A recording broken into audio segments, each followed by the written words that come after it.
Well, hello, everybody, and welcome to the next edition of Two Up Front, presented by Three Lines Pub here from the Attention Air Media Studios in downtown Milwaukee, Wisconsin. I'm Baxter Colburn. And this is Simon Provan. A Thursday afternoon here in the beautiful city of Milwaukee. A little chilly today, Simon, but we're dealing with it. Fall is certainly in the air, though. I do enjoy fall, and it's not just because of, the romanticism of sitting outside in a cafe enjoying a hot cup of cappuccino, which I rarely do anyways. I was going to say, when do you have free time to do that, Simon? My gosh. That's why I say the romanticism of it. You know what I mean? Yes. It's a good picture. But no, actually, my youngest daughter, Bethany, today, she said, Daddy, I know it's getting cold out, but I think Halloween is pretty much my favorite time of year, so I'm okay with this. Oh, interesting. Okay, it's always interesting to see whose favorite holidays or what, or times of year. Fall is definitely my favorite time of year, obviously, but it's a sad time of year because soccer's almost done too, which sucks. But well, for MLS, right? For MLS, but NWSL, that's stuff right, like yes. that. I mean, yeah, you've got the Prem and all that other stuff, I guess, if you like that sort of thing. Which I guess we're going to have to start researching, Baxter, because we need to talk about something. Someone's going to have to talk about it, I guess. I don't know. But we've got a good show in store for you today. We will have two great guests joining us on the shopfutsal.com call-in line today. First, we'll have Western New York Flash head coach Paul Riley, and then we will also have the Chicago Red Stars head coach Rory Dames joining us as well, both gentlemen previewing their games. They've got this upcoming weekend against the Washington Spirit and the Portland Thorns as the NWSL semifinals kick off. It's going to be a good time. We, of course, want to remind all of you that you can find the show on demand by going to Spreaker.com, the Sports Podcasting Network, iHeartRadio, and iTunes. And then, of course, we are live Tuesdays and Thursdays from 12 to 1 p.m. Central Time. You can also find us on Facebook. Just type in Two Up Front in the search bar. At this point, it's probably all over the place anyways. Otherwise, you can find us on Twitter at Two Up Front Soccer. He is at Baxter Colburn. I am at Simon Provan. All right. A couple of good things we want to get to today. First and foremost, some sad news. We normally don't kick off the show with sad news in our kick around, but it's sad news, but it's something that we want to just, our heart goes out to him. It's Clint Dempsey. He found out that he will not be able to play the rest of the season due to that irregular heartbeat that we found out that he had a couple of weeks back. What a time, too, for him to be out, because now the Seattle Sounders are finally in above the red line, at least in MLS in the playoffs currently. Still have some games to play, obviously, but they're going to have to do the rest of the season without Clint Dempsey.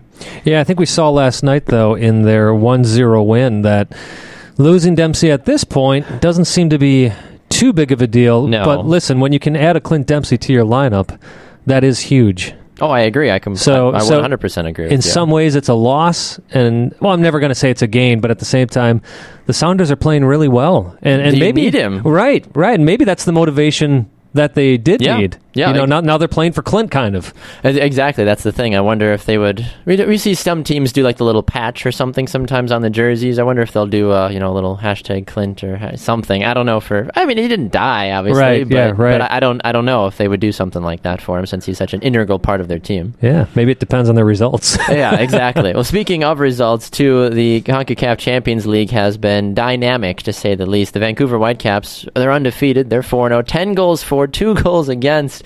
Doesn't matter if they're home or away, they're dominating people. Oh, thrashing of Central FC the other night, 4-1. My goodness. And actually, you got some other teams. Of course, Sporting Kansas City is not going to advance because they're in that same group with Vancouver. They've been bad. But Baxter, one of the really tasty treats that we get to see is FC Dallas is going to make a return trip down to Guatemala, taking on, I don't even know how to say this club, Baxter. I'm going to try those. Yeah. Yes, well, it's exactly it. I don't want the FCC to come after us. Such a Schusta Piquez, something like that. We need one of our a Spanish interpreter to come on and say that for us. But listen, they are tied on points. They each have 5 in the group, so it's going to come down to that game in Guatemala, which is going to be tough for FC Dallas because that happens on October 20th.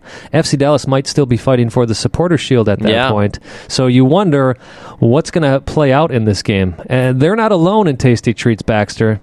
You got the Portland Timbers taking on the mighty club of Saprissa, which we know is always a good time because you've talked about Saprissa on this team this season all the time, especially with how Portland has to go against them all the time as well, and being in CONCACAF Champions League. Absolutely. Now we do have to say the reason that Portland is able to play this game and possibly move on is because of their incredible win against Sede Dragon It was an away match for them, and it had to be at I'm not sure why, but it had to be at a neutral venue. So it was interesting watching the game, Pastor, because there weren't many people there, if anybody.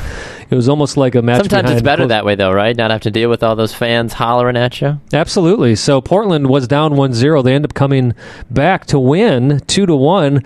Ironically, their first away win this year. Interesting. Had to go to a different country, but Nagbe with a cracker of a shot to win that one for Portland. So the good thing for Portland is they take on Saprissa in Portland. So they win that game. They are through. Well, going off that Nagbe point that you had, too, you and I had a conversation, I believe, yesterday about this, saying that goal is absolutely vital for Darlington Nagbe as a whole, because in MLS, let's be honest, he hasn't done a whole lot the last couple of weeks. So the fact that he was able to step up on the field and say, look, I still have got this talent. And you remember all that hype a couple months ago when you were saying, should be starting for the national team, all that jazz? I still have got it. I can still make wonder goals happen when I need to, and he did it again, which I think was perfect timing for him. Well, and off the MLS teams, Baxter, surprise result last night. Tigres out of Liga MX ends up losing to Plaza Amador. At least I get to practice all my R rolls here today. Yes, exactly. So that's a very interesting thing, because usually it's most of the MLS teams and all of the Mexican teams that end up moving on. But there will be a decisive game now for Tigres taking on Herediano, who took on Montreal last year. Montreal had to come back and win, if I remember that correctly. Maybe it was Club America.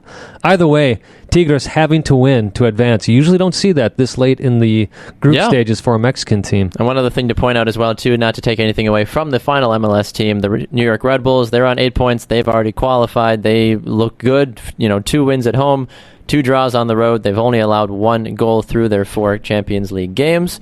We'll be curious to see what they do. I mean, they beat out Antigua and Alonzia FC as well in their group. For them, there's no chance that either of those teams can catch them at this point, because they're 6 points clear. I'm curious to see what Jesse Marsh and company can continue to do in the CONCACAF Champions League. Yeah, we shall see. It was, as you mentioned, a big draw for them, 0-0 down at Antigua. So I'm interested to see, too, and that's always the tough thing about Champions League is the MLS teams tend to do well in the group stages, but then, of course, the quarterfinals come around, and now they're in the off-season. So it would be great to see if there's a way to balance that schedule out between the MLS and Mexican teams, but don't count out Saprissa. They are a Costa Rican team that did represent you. And they did represent CONCACAF at a FIFA Club World Cup. They took third place while they were there. Did they really? They did. And there's not many Mexican teams that can say that. It's always surprising to me when you see these Mexican teams go to the FIFA Club World Cup and end up losing to a Chinese team or an amateur African team. Yeah. It always bewilders me. No, I agree with you on that one. Now, two other things quickly we want to talk about here before we jump into our interviews. Jurgen Klinsmann, of course, is being rumored, as he always is, for the England managerial job after Big Sam officially resigned. He mutually parted ways. He thought it would be the best move. But from what I heard, at least yesterday, Klinsmann came out and said, there's no truth to these rumors at all, unless it's changed in the last 24 hours. The interesting thing, Baxter, is the first time around when all these rumors were flying, Klinsmann didn't say anything. Yeah. And then after they hired Big Sam, somebody finally asked him, so what was that all about? He said, nothing was going on, so I didn't feel the need to comment. This time he comments right away. So it makes you wonder if he is being, if the English FA has reached out to him. I would be curious to see what his tactics would bring to the English national team. But I mean, you listen to English talk radio and you hear the pundits all the time saying, well, how do you correct England? Who's the right man for the job? Whose tactics? We've seen an Italian fail. We've seen a British man fail. We've seen, XYZ fail. It's what can actually save England from themselves, basically. Right. Well, I will say this. I can't answer that question directly, but you look at a lot of the polls. The Guardian had a poll of who they would like to be their coach. A couple other papers out there. And most of the polls are coming out with a non-Englishman on the top. Interesting. So I had made the comment last show, the English just got to get past their arrogance. I don't think it's the fans. I think it's the FA. Yeah, no, I would agree with you on that one, too. I mean, if let's say this for a hypothetical, if you were an actual coach, Simon, would you want the England job based off of how chaotic it is with the FA and the players available? Because you've got incredible players to choose from, but it's the management, kind of dealing with that. That's a great question, Baxter. If I'm a top coach, I don't know if I want that England job. Yeah. One, you would want to take it, yes, because you want to be able to show that you're the one who took England to the promised land while everybody else failed. But two, the moment you take that job, you literally have people saying this person should be fired because he breathed wrong. It's true. No, it's absolutely true. That's why people always say that, even like from an NFL reference, that's why it's good that Aaron Rodgers plays for the Green Bay Packers, because if he was in a bigger market, like what England would be for like an England managerial market or a Klinsmann in the United States, sometimes that too, if you're in a bigger market in front of a bigger audience, suddenly you're under a bigger microscope where, if whoever the national team is coach of Wales is, I'm sure he can do whatever he wants and people don't really care, no offense to Wales, but you all of a sudden become England's or Italy's or Germany's or Belgium's manager and suddenly you're under this massive microscope. Chris Coleman, by the way, coach of Wales. The only reason I remember that how do you know is because of his time at Fulham when he was signing all the Americans and Fulham was nicknamed Full America. Chris Coleman was the coach then. So he was one of the few that said, I don't care what nationality you are. If you can play the game, let's sign you. I was going to say, that's all that matters, right, at the end of the day? Interesting. Well, if you think Simon should submit his application for the England national team coach, let us know, of course, on social media. You can go to our Twitter page, 2 Upfront Soccer, at Baxter Colburn, at Simon Provan. When we come back, Chicago Red Stars head coach Rory Dames will be here with us.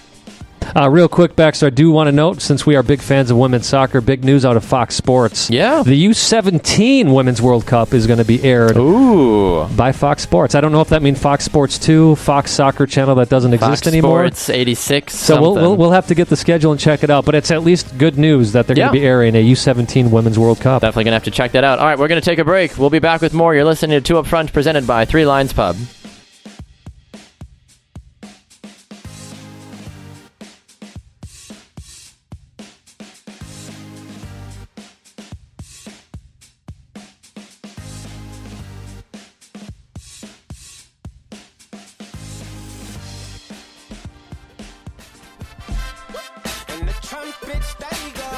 Welcome back inside the studio. 2 Up Front, presented by Three Lions Pub, here from the Attention Era Media Studios in downtown Milwaukee, Wisconsin. I'm Baxter Colburn. And this is Simon Provan. All right, Simon Provan, we've had a great show so far. We continue to roll along with the program, and we head down to the great city of Chicago, as we are running a short series here on 2 Up Front. As those valid listeners that we have, we love all of our listeners so much. We appreciate all of you. We're running a short series talking with each of the NWSL playoff team head coaches. And now we get the opportunity to speak with, for the first time this year, head coach of the Chicago Red Stars, Rory Dames. Coach, welcome to 2 Up Front, sir.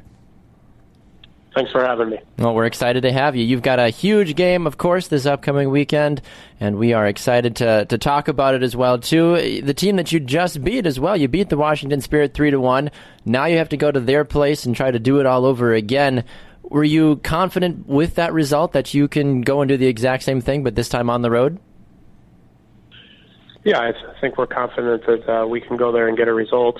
But nothing's easy in this league, and especially when you get into the Final Four. So I'm sure the game will play out a little bit differently tactically. But yeah, we feel good about it. Roy, you really exploited Washington's defense in the last game. Is that part of your, obviously you want to score goals, that's the name of the game, but is that part of your game plan for this first playoff game? Hopefully your first, and may have a second. Yeah, I think with the players that we have in the attack, trying to break lines is always going to be something that we look to do. Getting the early goal opened the game up a bit, and they sent a ton of numbers forwards and kind of put us on the back foot. So the game really turned into a lot of defending and countering for us. So there were big gaps in their back line to get after at that point.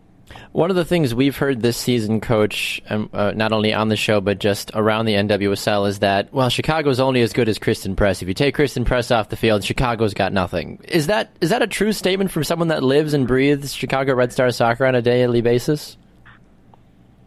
I think if that's what people want to believe, then they're more than welcome to believe that, and we'll continue to do what we do and not get caught up in that stuff. So you're saying you don't believe that then? Saying that we have 20 players on our team, not one. But we're thankful to have Kristen, but we're thankful to have the other 19 as well. And I understand that. That makes total sense to me. I just was curious to hear what your thoughts would be about that. And speaking of, having a total team, for your home games, this is more of an overall season question. You've played in different facilities. Would you prefer to have one facility to play in, or do you enjoy the challenge of having more than one home field? Well, I think for us, being at Toyota Park is ideal, and the players and the management worked very hard to be able to make that happen. So we love playing at Toyota Park, and we love being able to call that our home. I think some of the other stadiums in the league are pretty exciting to go in and play in as well. So as the standards continue to increase in the league, I think the playing venues and surfaces will only continue to get better. When you look at this roster, you've got a couple of current U.S. women's national team players on the team. With them being gone for sometimes almost half of your season, does that get frustrating sometimes as a coach to try to figure out who the next woman up is, or have you been pleased with the results with the players that have gotten more playing time due to those ladies being gone? I think last year when the players were gone for the World Cup, a lot of our younger players really stepped up and excelled, and I think we did a little bit different with our roster this year because the Olympics was a shorter event. So it's always good when players get an opportunity to go in and play, regardless of why that is. We obviously support all of the national teams and their players and understand the significance of them going to represent their countries, but it's also nice to have them here, and the level and quality of our team is better when they're here, and the level and quality of the league is better when they're all here. I mean, I don't think that's a big secret to anyone, but you also have to give and take and manage their schedules and make sure you plan your team accordingly so in their absences you have players that can indeed step up and continue to do what needs to get done for the group. I do have to ask you about this past game again that you had against Washington. You knew that regardless of the result, you were pretty much going to play them at Washington this Friday. So how do you approach a game knowing that for all intents and purposes there's not that much on the line? How do you motivate your team? How do you motivate yourself? Well, there wasn't a ton on the line for us, but there was a lot on the line for Washington, and there was a lot on the line for Portland. And, the integrity in the league is high, so it would have been easy to hold some players off and play some of our younger players and give them a run out in the game. And had the game not mattered throughout the entire course of the league, then maybe we would have done that. But since the shield was on the line, it was important that we played with the integrity and respected the league the way that it should be, and the way we would hope somebody else would have done it if we were in that situation. Did you receive a thank you text or a small fruit basket or anything from Coach Mark Parsons for taking down Washington, or was that just kind of an unwritten rule of the coaches? You're just like, you know what, we did our job, we don't need to worry about it. Yeah, the first year we got Kansas City in the last game and beat them late, and that gave the shield to Western New York. And they reached out and simply appreciated the fact that we approached it that way. Haven't heard anything from Portland yet, but that's not overly surprising. You might have to face them in a final here in a week or so I can understand that. Sure. Well, I do have to ask you, Coach, about Casey Short, who's been on the show as well. Obviously, a upstanding young lady. She's one of those that has been looked at as possibly being called up to a national team spot here. I'm wondering about your thoughts on Casey Short specifically. I think Casey's had a really good year. If you go back and look at that first Houston game, it was a bit of a rough start. I think she needed a few games to transition into the pace and the intensity of the league. But once she has settled in and kind of found her way, she's been outstanding. I mean, I think she'd be one of the players that would be up for Defender of the Year. She's played in every game, scored 2 goals, gets forward and supports the attack, creates chances for us, rarely gets beat 1v1. So super excited for Casey. I've known her since she was a little kid. So to see her come full circle and at least get her name into that mix for the national team, I think is outstanding for her. Staying on the defensive side, Coach, you traded for Stephanie McCaffrey from Boston mid-season. She appeared in 6 games, or 6 total games. What was the thought process behind bringing her in? Is it insurance for Julie Johnston being gone? Is it just trying an opportunity to get another quality player in the mix on the defensive side? Or what was the thought process to bring in a player like McCaffrey? Well, Steph actually plays up front. So we brought her in because we were having a hard time scoring at that point. And she's a little bit different than the other forwards that we have. We thought she would be a good complement to go with Kristen. A little bit different than what Jen Hoy brings, a little bit different than what Cara brings. we did also trade to get Alyssa in this year from Boston earlier in the year because we thought we needed to solidify an international level number one goalkeeper if we wanted to be able to have a better performance in the postseason. Well, speaking of Alyssa, she didn't play in this last game because of an injury, and same thing with Stephanie as well. Will they be back Friday? I sure hope so. So there's no official word yet on there's no timetable, I guess, then for either of those players. I mean, obviously, in a perfect world, if they are there, and obviously then everything runs smoothly. But who are the next ladies up then for both of those players if they can't go? Probably this. I mean, Michelle would obviously go back into goal for us, and she did a very good job last week. And Cara would probably be up front with us and scored a goal for us last week. So we feel pretty good about the group that we have. And not to be evasive, I mean, Alyssa and Steph both trained in today and are making progress, so we're hopeful they'll be available for the weekend. Yeah, you do have to feel good when you're without those two players and yet you still score a 3-1 win over Washington Spirit, once again playing the spoiler. As you said, that caused that. Well, that played very well into Portland being able to take the Shield this year. Yeah, it was a good way to end the season. I think Washington obviously had a little bit more pressure on them than we did. I would expect them to probably be a little bit more settled in next week and obviously have a lot of motivation heading into the game Friday. So I think the game will play out differently as far as what goes on in the game, but the urgency and the intensity that was there on Saturday will definitely be there again and probably a little bit higher. Well, Coach, we want to thank you for joining us here on Two Up Front. Pleasure talking with you. We wish you the best in your playoff chase, and thank you again for being on Two Up Front. Yeah, we appreciate it, Coach. Best of luck, and hope to talk to you again soon. Thanks for having me, guys. Have a good one. Anytime. All right, there he goes, head coach of the Chicago Red Stars, Rory Dames. We are going to take a break. When we come back, we've got more exciting action. Stay tuned. You're listening to Two Up Front, presented by Three Lions Pub.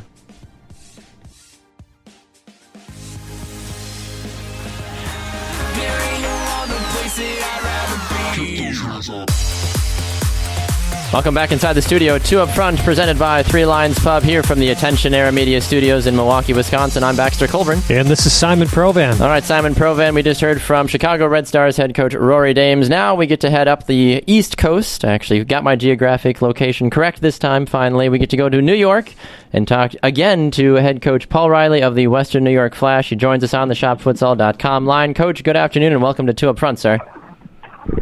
Hey, guys. How you doing? Doing well.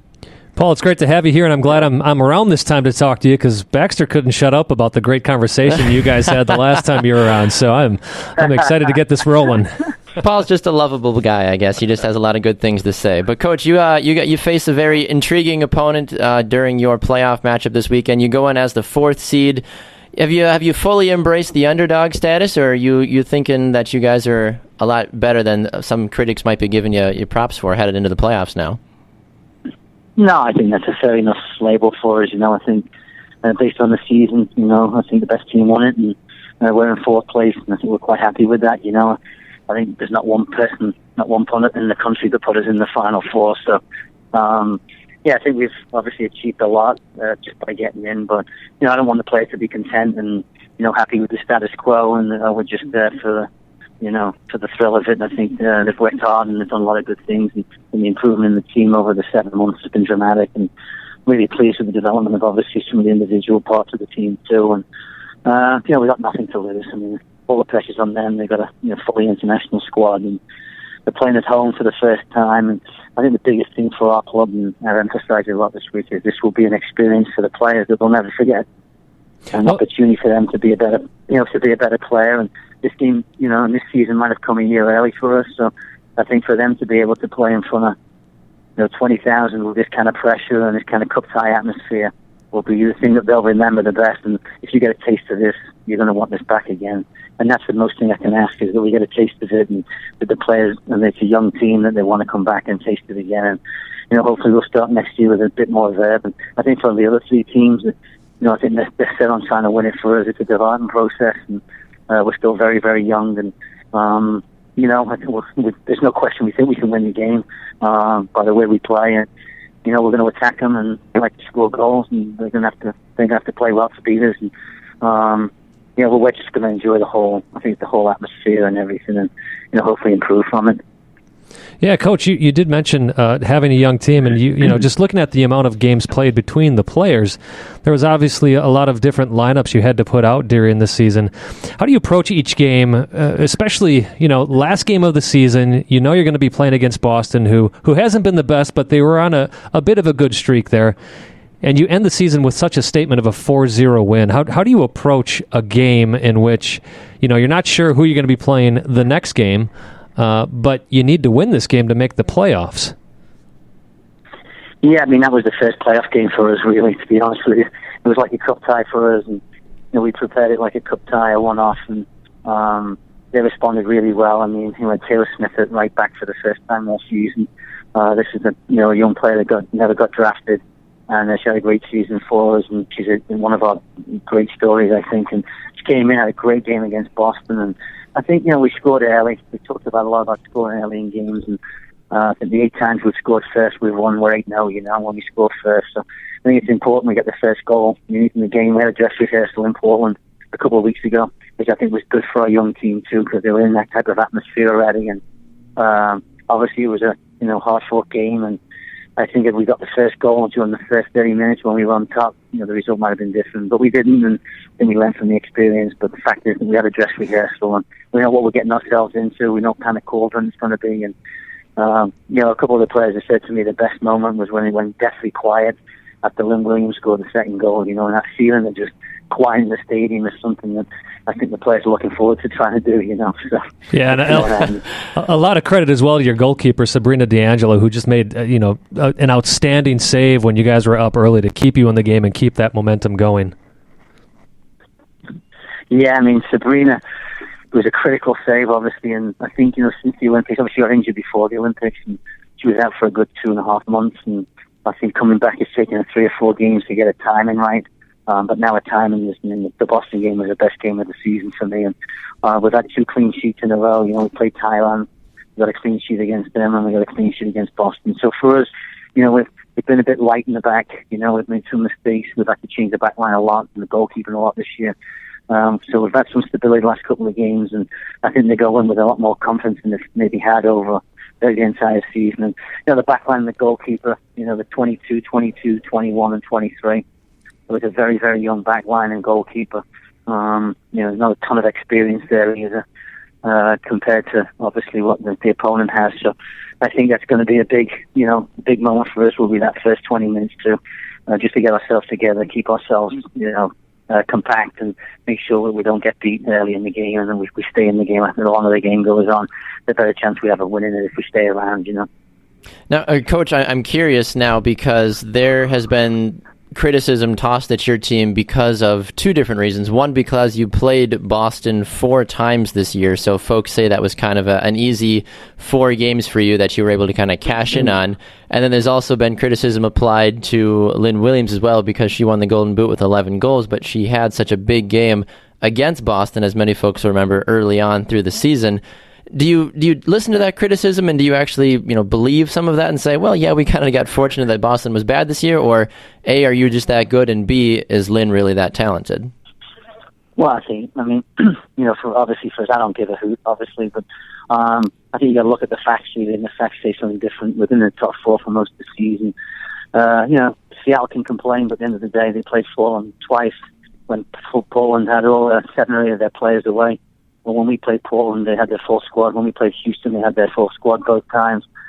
So Seattle only took 1 out of 6 points during that start against Portland, and then Seattle only took 1 point against us.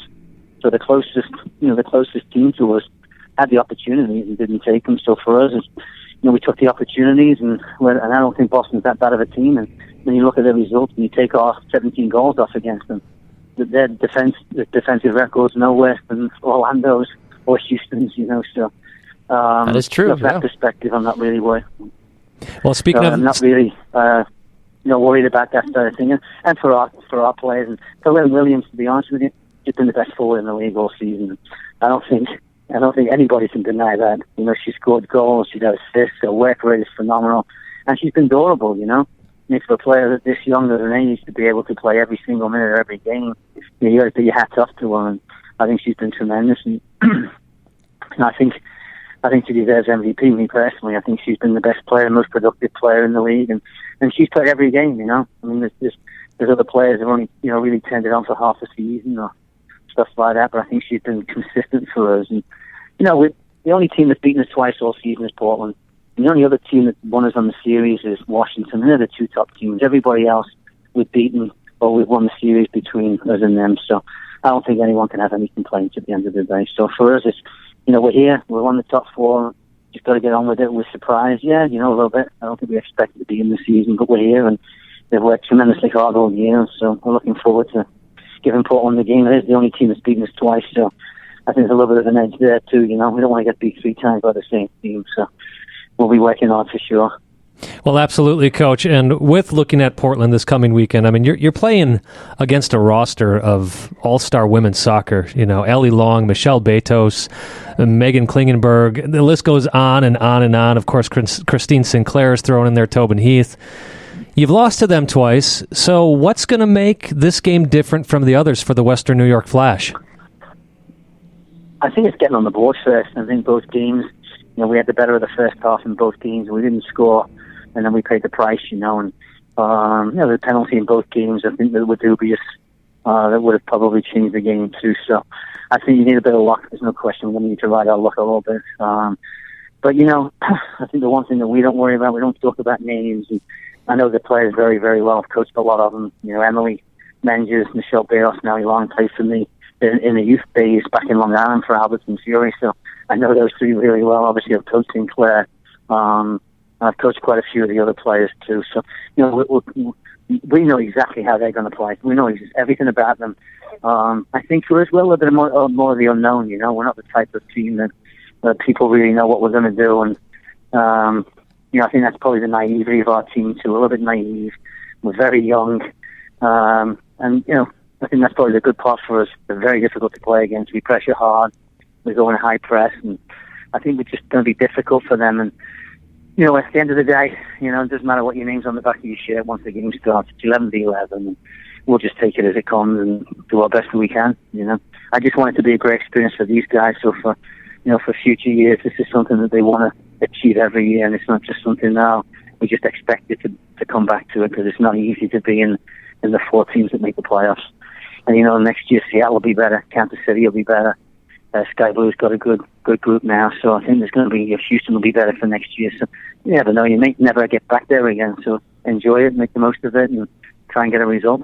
Well, fair enough. Well, Coach, we wish you the very best of luck this weekend. You can catch the Portland Thorns playing host to Paul Riley's Western New York Flash Sunday night, October 2nd at 5 p.m. Eastern Time on Fox Sports 1. Coach Riley, thank you so much for taking your time today, sir. We appreciate it. Thanks, guys. All right. Thanks, Paul. Good luck this weekend. All right, we are going to run to a break. When we come back, we dive into our MLS predictions, some MLS news, and all kinds of other chaos that we love to do here on the show. You're listening to 2 Up Front, presented by 3 Lions Pub. Back with more right after this.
Welcome back to Two Up Front, presented by Three Lions Pub here from the Attention Era Media Studios in downtown Milwaukee, Wisconsin. I'm Baxter Colburn. And this is Simon Provan. Simon Provan. Some great interviews, wouldn't you say, with head coach Rory Dames and Paul Riley of Chicago and Western New York Flash? Absolutely. And I do have to say, Baxter, now I understand why you wouldn't shut up about your first conversation with Coach Paul Riley. What a great guy to talk to. Very colorful character, which is fantastic. I love the confidence in his voice, and I love the big picture that he has looking at next year, saying, look, this, Kansas City definitely will be better because they're going to have their stars back. Yeah. Seattle's going to be better. Houston should be better. Sky Blue should be better. So it's going to be even a tougher league next year than it was this year. And for him to have that big picture and just to say, I want the ladies to enjoy this moment. Yes. Is a great. I mean, yeah, of course you still want to go out there and believe that you can win the championship, but again, just to have that big picture, because who knows how long this group of particular women will be able to stay together. Yeah, so why not enjoy it while you're there? Exactly. I completely agree with you. I mean, you even look at it, too. Yeah, Seattle Reign, they were 2 points behind them. Kansas City, they were only a handful of points behind Sky Blue. Houston, it was a close battle for that final fourth spot, but ultimately Western New York Flash, they emerged with a 9-6-5 overall record, 32 points.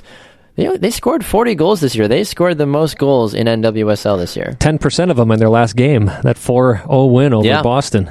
Yep, exactly. So a very good result for them overall. So we are excited to see what takes place, but we want to move on to some MLS stuff now, of course, Simon. A big weekend of MLS soccer coming up, but we want to obviously review some of the games that took place yesterday. We forgot about them, unfortunately. Sorry, guys. Forgot about those in our predictions last week. So I think we need to talk first and foremost about how good DC United is, because they continue to win games, and they have now, I believe, put a 4-point not a deficit, a 4-point advantage between them and the New England Revolution for that 6th and final playoff spot. And I think we also need to talk about the fact that Montreal finally won a game. I didn't know what to do with it. When I saw that they won a game, I was like, wait a minute, who is this Montreal team? Not only did they win, but they won pretty handedly, 3-1 over a decent San Jose Earthquakes team. Not a great or good, but decent San Jose Earthquakes team. Yeah. So with that now, Montreal, they hang again out in 5th place in the Eastern Conference. DC stays at 6. New England and Orlando and Columbus and Chicago are all 4, 5, and et cetera, points behind.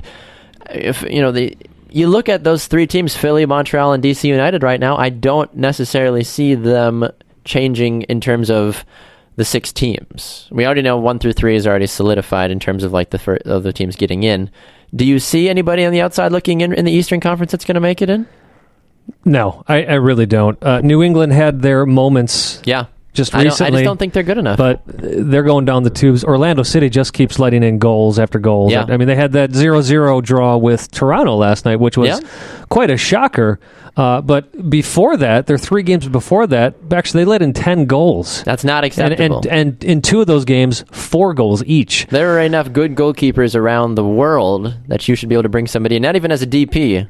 And that's just unacceptable. You do not allow that many goals in. Yeah, no. So I do. I think the final 6 are set. Perhaps what you do see is DC United make a climb up to number 4 with the way they're playing. I can see them taking over Montreal, taking over Philadelphia. A lot of that will depend on how they play their second game in this double game week, as well as how New York does against Philadelphia. If New York beats Philadelphia, I do believe that we will see DC United get up into that 4th spot eventually. They've been playing well. Patrick Mullins, Patrick Nyarko, Sam Lloyd, it doesn't really matter. Yeah, Leo Costa has not been scoring many goals, but assist after assist after assist. Yeah, he knows where to find his teammates on the field, which I think is what you need. You do wonder. New England trades Patrick Mullins, New York City FC. I get the New York City FC trade that he was... Yeah, well, New England didn't protect him in the expansion draft. That's what they did. They left him. Oh, that's right. They didn't trade him. Yeah. Right. But I mean, even then, you saw the potential of this kid. Yeah. I was that guy saying, "Why are we letting this guy go away?" And then New York does trade him though to DC. And again, I get it. Their midfield is jam packed. Their forwards obviously got David Villa up there. But man, every team he's been on, he's produced. And that's the thing. Like, he's only been in the league for 3 seasons, but he's scored everywhere he's gone, and it's just absolutely incredible.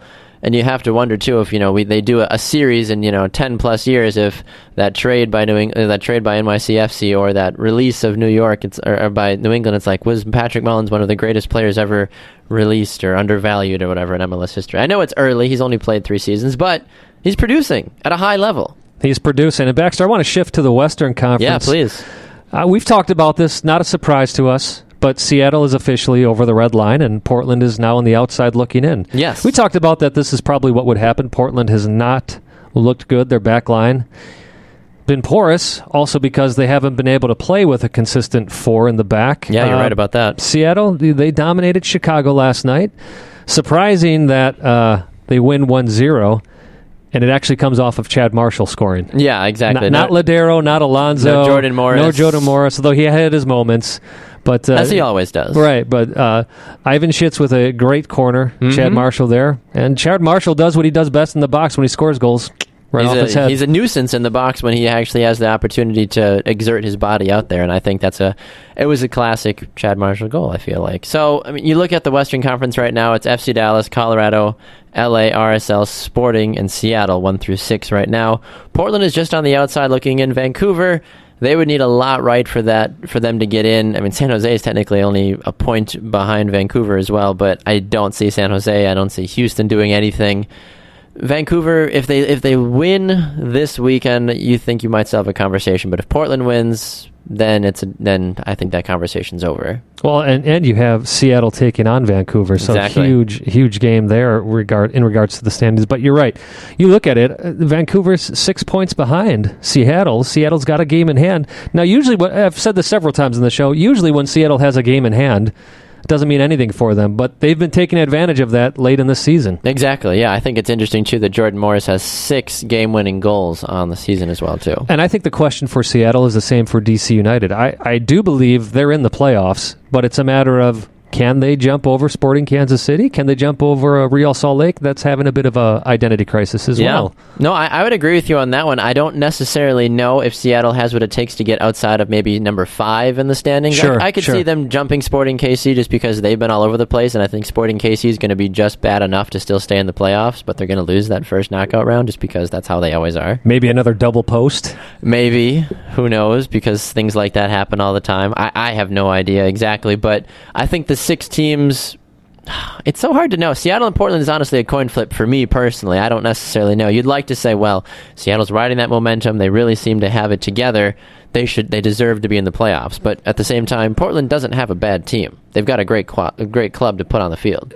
I'm going to disagree with their that defense. Well, right, then that's the huge thing. That's what I was going to say. I disagree with that. I think Seattle's just playing better ball right now, and it's not even just a matter of momentum. It's a matter of confidence and the way they're moving that ball.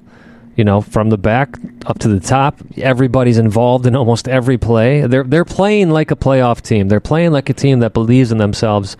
Whereas when I watch Portland play, to use an English term, since we just had Paul Riley on the show, there's many moments in games where they're just all 6s and 7s, you know, completely confused. Yeah.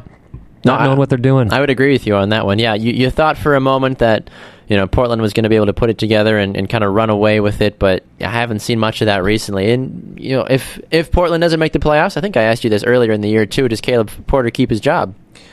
I think this year he does, yeah. I still think that. Does he have the MLS Cup trophy buffer because they won last year?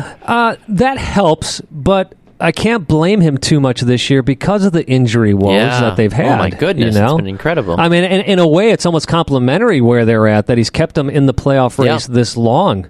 You know, Ridgewell was down for a while. Borcher's obviously done for the season. You even had some midfield angst there. You know, Gavin Wilkinson, in hindsight, did not do Porter any favors by getting rid of Jorge Villafaña, by getting rid of Asprilla, Asprilla. They could really depend on him right now as well. So I think for all the great moves Gavin Wilkinson made last off-season, I think the moves that he thought were going to pay off this year unfortunately came to fruition of the fans' worst fears, and that is these are not the players to do this. I will say one last thing, Baxter, about Portland. I'm surprised of how Jack Mack has not really produced. Granted, he hasn't been on the field all the time. And you had talked about him a lot, too, in the beginning of the season. Yeah, he certainly, in Portland's preseason, he looked like he was going to be a monster. It looked like he was going to be pushing for a starting spot. But, you know, in that CONCACAF Champions League just the other night, the Portland did win 2-1. You know, Jack McInerney had a sure goal. He's probably 12 yards out. All he had to do was place it with the inside of his foot to one side of the goalkeeper, and it's a goal, and he just skies it. Nobody likes that. You got to have a forward that you can depend on in crucial situations like that. One other thing I want to talk to you about too, Simon, that I'm curious about, having to do with Minnesota United. I know we haven't talked about them too much on the program, but I was listening to the radio today, listening to discussions on the United States of Soccer with Jason Davis, who will be joining the program in the coming weeks as well, which is going to be very exciting. They were talking about how Minnesota doesn't have a stadium, like their own soccer-specific stadium. And it got me thinking. They're playing at the University of Minnesota. I know that they're playing at TFC Bank Stadium. And I think we've talked about this before on the show. If you were Commissioner Don Garber, wouldn't you require expansion teams to have a stadium before? They're going to have one. Plans are in place. They're going to be building it. It's not going to be built before 2018, no. though. No, I'm okay with that. But I'm saying, though, like, wouldn't you want to have a stadium built before they come in the league? You would want that, but Garber's made too many exceptions now. Yeah, exactly. I mean, as long as New York City FC is playing in Yankee Stadium, nobody else should have to be required to have a stadium. The Miami situation, I finally get it's a little different. Yes. In that they haven't started playing because they can't even come to an agreement with anybody if they were to play somewhere. Yeah. Which is why he's saying, look, you need to have a stadium because that's the only way we're going to be assured that you're around for the years. Whereas Minnesota United, those owners, they're paying for their stadium. The only thing that they're getting is some tax breaks on the land. Yep, exactly. But they've got a stadium. And would it be great for them to have that built before they start? Yeah, absolutely. But you've got Atlanta joining the league next year. You want to try to keep it even numbers as long as you possibly can with the amount of teams. So I agree with that. Ultimately, I'm okay with Minnesota. And, TCF Bank Stadium, it's not a horrible stadium for soccer either. No, they play NFL games there. Right. So you have to assume it's got to be at least at NFL standards. And if you've watched those games when the Vikings were playing there, it's actually a pretty intimate stadium. Yeah. So I don't have any problem with that. It's still near the turf. City. Yeah. It's also turf as well too, so that might oppose some folks from going or seeing the production on the field because it's like, well, it's on turf, it's not real sides, it's not on grass, kind of a thing. Yeah, but I'd rather have them playing there than at the new U.S. Bank Stadium and having to deal with the Vikings. Yeah, no, I think it would be a gorgeous venue to play in. Don't get me wrong, but I think I agree with you. Which, of course, the Vikings ownership group was the one that was told, "No, we're not going with your plan." So I'm sure they wanted absolutely nothing to do with Minnesota United MLS. Yeah, no, I know. I'm sure they probably want nothing to do with it. It's interesting, too, because Atlanta is sharing the new Atlanta Falcons Stadium, too, which is gorgeous, which they said that they have ways that they can move the stands closer to the field to make it seem more intimate in that soccer atmosphere as you're used to, but I don't necessarily know. Is it the way of the future, though, that we're going to see more of these teams playing in NFL stadiums, like more like makeshift arenas, not necessarily just NFL venues? I hope not, Baxter. You've got Vancouver in BC Palace, and they do the same thing there. They have the curtains come out, so it actually feels like it's still a soccer-specific stadium, and they're going to do the same thing at Mercedes-Benz Stadium. But you want to see these teams with their own stadiums. Garber came out and said that, thrown over to the Revolution here now, Garber came out and said that within 5 years he believes New England will have their own stadium. Sure, they will. I want to ask you, what do you think about that, being such a Revolution fan? I think they should have had a stadium years ago. I don't understand. New England is not a big enough team to survive in an NFL stadium. Do you get the sense that Bob Kraft is just too old-timed for the current MLS? Yeah, well, yes, 100%. I think he just doesn't care. But I think you see the difference between Arthur Blank with the new Atlanta stadium. When they built it, they were like, look, we are going to make sure it feels like a soccer stadium. That's a great point. Instead of for New England, where they're just like, well, we're just going to use Gillette Stadium, which is a beautiful football venue, not a soccer venue. It's way too far away. It's like you're cavernous. Yes, exactly. And it's already an open. I think one of the sides is already open-ended anyway, like the way New England has their sides set up anyway. So no, I think New England should have had a 20 or 25,000 seat stadium still in that Boston Foxborough area, but they've been at Gillette Stadium way too long. And it's time for a change. I agree. I'd even be okay with them getting like an 18,000 seat stadium. It doesn't have to be massive. I mean, they don't have the supporters. They're not one of the bigger clubs, but I think they do need something. And a uniform change, too. I don't mind their uniforms as much. Actually, I do like the red ones with the little pine tree on them, but maybe that's because I'm a Timbers fan, so I'm just, it's like they're supporting another team. Trees. I like it. All right, let's go over to our MLS predictions brought to you by the Red Line Pub.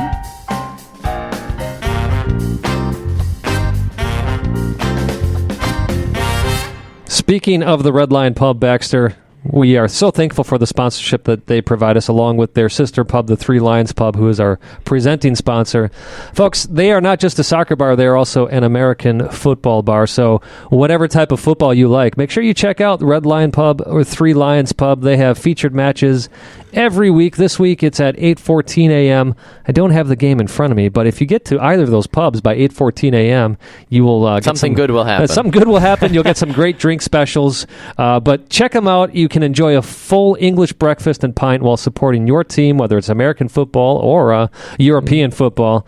They love to bring across the pond to just across the street. Well, going off that too, Simon, this Sunday is a good opportunity to get the best of both worlds as well, because you've got the NFL game in London, so you can go and check it out at 9:30, I believe, a.m. What, they got football in London? And Wembley. Yes, they're playing in Wembley. Wait, what do you mean football and they're using their hands? The hand egg. They're playing hand egg, or I don't know. People make all kinds of weird things. We make fun, but we're both big Packers fans. So. Exactly. Woo, go Packers. All right, let's look at these predictions. The Houston Dynamo playing host to NYCFC. A game that means nothing to Houston. They're basically going to try to play spoilers the rest of the way. Do they have what it takes at home against an NYCFC team that's already made a playoff clinching move? Does Houston? Yes, Sorry, yeah, can Houston I was win? Out of the world there for a second. Can Houston win? Yes, they can. Yes, they can. Are they going to? No, it's going to be... what the heck? I'm going to take Houston. Ooh, interesting. Okay. I'm going to go with NYCFC on this one, honestly. I think they, with the Via show that they put on against Chicago, I think that they're going to come back again against another poor team and do some things again like that with goals and stuff. I don't know. NYC's the better team. They've got a better squad. Team, yes. Regardless if Lampard's on the field or not, Houston is dumpster fire this year. They need help. Dumpster fire. You heard it here first. But it's great that you say that, because the Fire is a dumpster team as well this year. Exactly. Sorry, Chicago fans. They're fueling the fire that it is. Red Bulls playing host to the Philadelphia Union. A very crucial game in the Eastern Conference standings. A very important thing for the Shield race as well, too, for the Red Bulls. Is this a game that the Red Bulls don't really have to worry about? Should they just kind of coast through it, or are they going to have to get a lot of adversity from the Union? Philadelphia to the Red Bulls is kind of like Seattle to the Galaxy. They are a thorn in their side, but I do think the Red Bulls come out on top on this one. Yeah, I'm going to have to agree with you on that one too. BWP and Sasha are playing at another level right now, and I think they're going to continue to power the Red Bulls through. Columbus and Chicago. Columbus still thinking they have a chance in the Eastern Conference, which is not totally wrong. But right. Well, I've got Columbus in this one mainly just because Chicago had to play Seattle last night. Now they got to travel back to Columbus. That's a long trip. Yeah. Short week. Chicago. There were times they looked dangerous against Seattle, but well, of course, this is also Columbus's second game this week, but they're at home, so you look at it that way. I think it's easier that way. The old Denny Green comment. They're going to win because they're at home. There you go. Yeah, I'd agree with you on that one. I got to stop working these Viking references into our show. Seriously, my gosh. Ola Kamara, though, too, he's already got 15 goals, and he hasn't even been here the whole season. A true striker that I think deserves to be in the conversation for one of the better players of the year, I think. Absolutely. All right, Columbus for me. The Revs playing host to Sporting Kansas City. A game where you really don't know what either team was going to do, let's be honest, because Sporting Kansas City is underperforming. The Revs had a hot streak. Now they lost again last week to Columbus, a team that they had no business losing to. Got shut out, if I remember correctly. Exactly. So Kai Kamara hasn't been showing up, speaking of the other Kamara. Yep. Can Rowe have another breakout game like he did for New England? That's the question. He missed that Columbus game with an infection. They expect him to hopefully be back in this game. I still have Sporting Kansas City, though. I think they're just the better of the two teams. Yeah, I agree with you. Maybe we actually see Dom Dwyer put in a few more goals as well. Yeah. TFC playing host to DC United, a very intriguing game, I feel like, because with the way DC United has been playing, even though they're coming off of a short week, they still seem to have some sorts of fire burning inside them, even though TFC is at home. They do, but TFC, as you just said, they're at home. They started with a 7 or 8 game away trip, at the start of the season. So now they get this long streak at home. I can't English today, Baxter. I don't know what's going on. Happens to the best of us. It's but okay. I do see Toronto winning this game over DC United, mainly because DC did have a shutout against Columbus, but their defense has been suspect most of the season. They've also lost a player this week. I'm trying to look it up here, Baxter. Didn't have it. What is it, Savaris? Marcelo Tavares? Yes, yeah. He's out for this game as well, and he's kind of the beating heart of that DC team. That's it. Anyways, guy that played for LA at some point. Yeah, he's out as well. So I'm taking. Who am I taking? Who's the other team playing? TFC. Gotcha. I'm going to call a draw on this one because I think that regardless, DC is still just... DC's got something special going on right now. I'm traditionally not a DC United fan. I've been kind of... They do have something special. You're right. Yeah. I think they're going to pull a draw. I think that would be a surprise result if they can get that draw. Okay, quick announcement. My computer's up and running again, so... Oh, good. So glad. I was like, what's going on over there? All right, Colorado playing host to Portland. A very intriguing Western Conference clash. Portland needs a win to get back into the playoffs.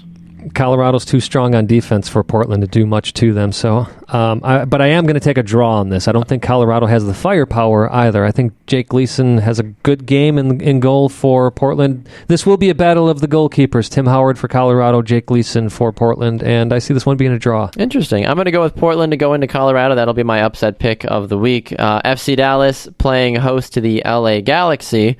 Both teams that have kind of had to suffer the wrath of some not as good teams recently, including the Seattle Sounders.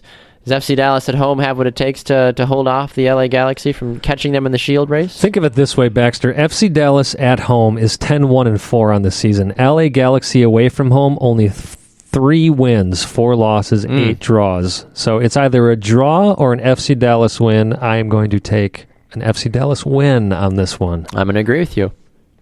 San Jose and RSL, what do you think? This is a tough one as well. What the heck? I'll take the home team, San Jose. Interesting. Okay. Yeah, I mean... No, you know what? I'm reversing that. They haven't been that great at home either. I'm going to take RSL. I was going to say, they've been bad. That's why I was a little surprised by that. I'm going to agree with you on RSL. Orlando and Montreal? Montreal still doing things and stuff. Orlando not... I'm gonna take a draw on this one because Orlando at home is nothing to be afraid about either. But no. I don't believe that Montreal's win that they had last night is going to send them into some long win streak. So I'm gonna take a draw on this one. Interesting. Okay, I'm gonna actually agree with Montreal. I think that last game is kind of woke them up. I think, and you're playing a similar team in Orlando that's used to conceding goals like Chicago is. Sure, I do think it's going to be a high scoring draw. Let me say that. I'm thinking like 3-3. Ooh, okay. I could see that. I could see the both teams kind of getting out of hand, but then a last minute goal snatched away at the end. Well, you got Joe Bendick as well for Orlando not playing well. Evan Bush for Montreal and goal not playing well. So seems to be a recurring theme, I feel It's a shooting gallery. Exactly. All right, Vancouver, Seattle, quickly here as we wrap up our predictions. Seattle.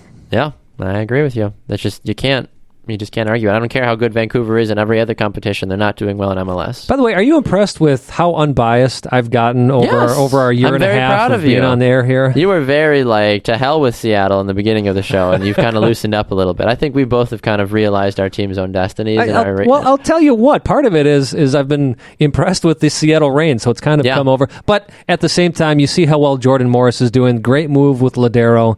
They took a lot of guts to say goodbye to Ziggy Schmid, and they did. So I respect an organization that's going to make those tough calls like that. Agreed. Speaking of tough calls, let's do our 2 NWSL predictions as well. The Washington Spirit and Chicago Red Stars, Portland Thorns, Western New York Flash. Both games, no matter who wins, it's going to be a crazy good final regardless. Absolutely. I think these are going to be crazy good games. Yeah. I'll tell you what. Are they going to be high-scoring games, though?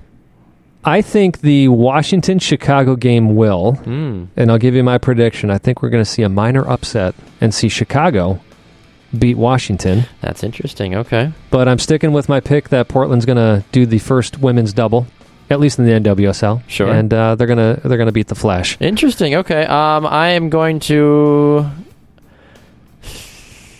See, that's interesting. I don't want a Washington-Western New York Flash final, although part of me thinks that might be what ends up happening. I'm going to jump on the Paul Riley train just for fun, just to go with Western New York Flash. I got him. I'm going to just pick the opposite of you in both, just for fun. Great. I think, honestly, at the end of the day, whoever does get there is going to be very deserving of it. I think it's going to be a great game regardless. That final is going to be... It's going to be fantastic to watch. All right, we're going to run to our last quick break here, and then we will come back and do an I Believe, and we'll be out of here. You're listening to 2 Up Front, presented by 3 Lines Pub.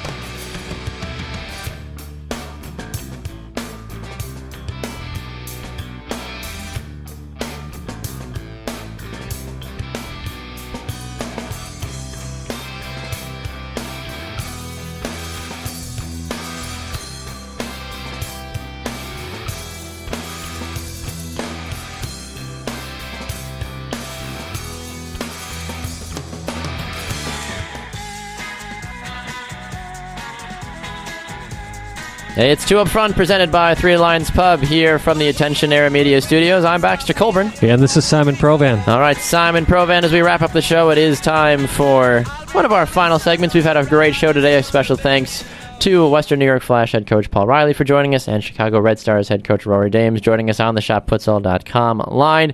Are you ready for the final segment, sir? I am ready. All right, let's go.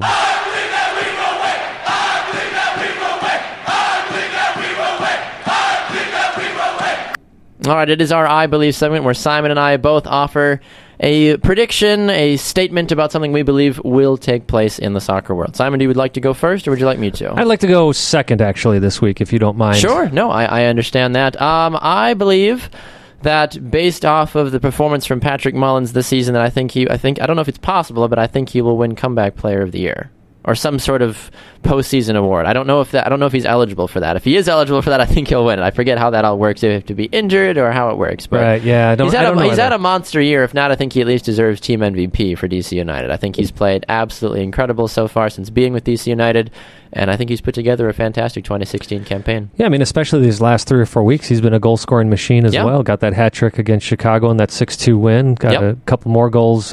Not sure if it was this Wednesday night, but I know recently he's been putting some... He put 2 more goals in over the weekend. He did. Over the weekend. I think he scored once last night as well, too. So unbelievable. No problem there with that, I believe, Baxter. All right, over to you, sir. My I believe is more of a bigger picture thing, looking at the NWSL. I believe that the NWSL will continue to grow, and that this is going to be a fantastically stable league in years to come. Yeah.